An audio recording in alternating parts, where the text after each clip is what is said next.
Madam Speaker, we see the pandemic as a new beginning, as a means to find new opportunities so that we, Jamaica, can build back stronger. For the Ministry of Transport and Mining, building back stronger this fiscal year means your road experiences will begin to feel a bit smoother, travel by air much better, movement on the rails far more possible, and better days for our mining industry. This is the Ministry of Transport and Mining's 2021-2022 sectoral presentation. Madam Speaker, the Airports Authority of Jamaica continues to effectively monitor the service delivery at our airports. As government continues with works to make our use of the aviation sector even better, this year the $89 million airport development program continues. This will include runway expansion, shoreline protection, and expansion of the arrivals terminal at the Donald Sangster International Airport. There is also shoreline protection works at the Norman Manley International Airport. The innovative project we are looking forward to launching this year is a digital two-way radio service for the people in the industry. So with this, airport employees and other aviation workers and businesses in general will have an encrypted and safe means of communication that is cheaper than cellular service. This financial year too, flights in our airspace will be monitored by a Doppler very high-frequency omni-range antenna and a satellite-based air navigation system, costing approximately $600 million. This will allow us to increase the amount of traffic through our airspace, as we currently have to keep our planes 40 miles apart. But with the new system, we can keep them 5 miles apart, thus allowing more planes to pass through, resulting in increased earnings.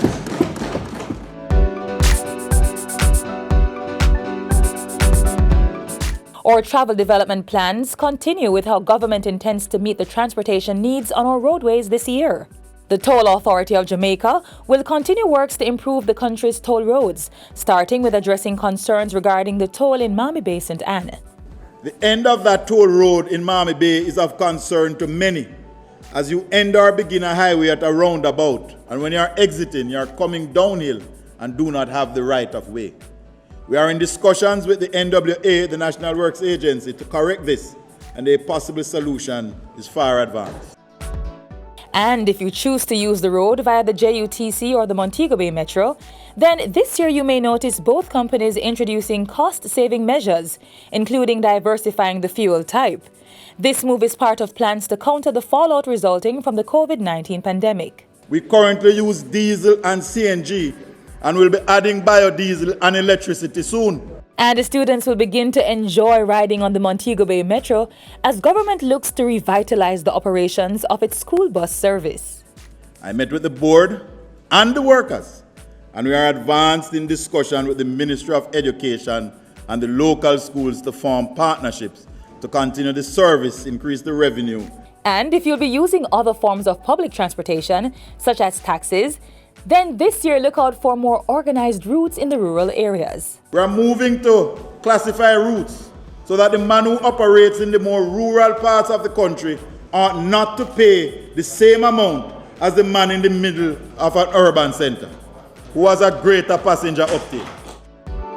The Island Traffic Authority will improve its driver's license yard test by incorporating driving simulators.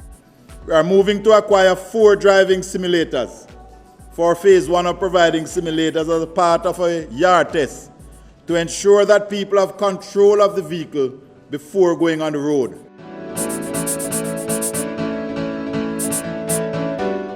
The echoing sounds of trains are likely to become a new feature of many lives, especially in St. Catherine. This fiscal year, the Jamaica Railway Corporation will be setting up train transportation for students going from Old Harbour and Linstead into Spanish Town. Teachers, parents, healthcare and other essential workers will also be prioritized when the service begins in September. In partnership with the JUTC and the Ministry of Education, we are hoping to move our children from Old Harbour and Linstead into Spanish Town by train. Then the JUTC will pick them up and drop them off at the various schools in Spanish Town. The Transport Ministry is also working closely with the Jamaica Heritage Trust to restore railway station houses, starting with the station in Old Harbour this fiscal year.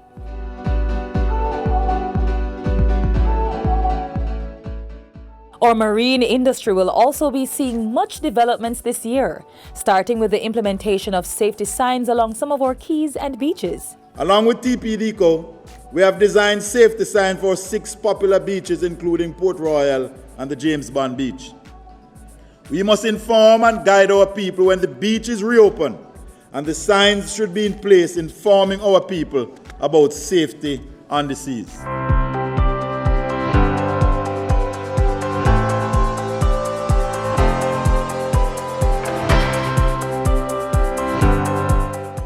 The mining sector remains buoyant, resilient, and strong in the midst of this pandemic. This year, government will be accelerating the land titling process for persons who are relocated to facilitate mining activities. We intend to use, for the first time, the Bauxite and Alumina Industry Special Provisions Act to speed up this land titling process by using the power of vesting orders contained in the Act. These powers, Madam Speaker, were always used to assist the companies. Meanwhile, after an agreement with the Jamaica Castor Oil Grower Association and the ministry, more reclaimed bauxite mined out lands will be used for the production of oil nut trees to produce and sell castor oil. Our castor oil is in great demand worldwide, and we have seen others making products and branding them as Jamaican castor oil. Jamaicans will also have the opportunity to be formally trained in mining through a degree program that will be launched at the University of Technology this August. Madam Speaker, we started the mining training school in order to train persons involved in the industry so as to lift the standards and transform it into a more sustainable sector. These are just some of the plans that will be unfolding for the 2021-2022 financial year, as the Ministry of Transport and Mining works to make your Jamaican experiences on road, railway, sea, air, and in the mining sector one for the books. Madam Speaker, nowhere else are we balancing lives and livelihood than in transport and mining.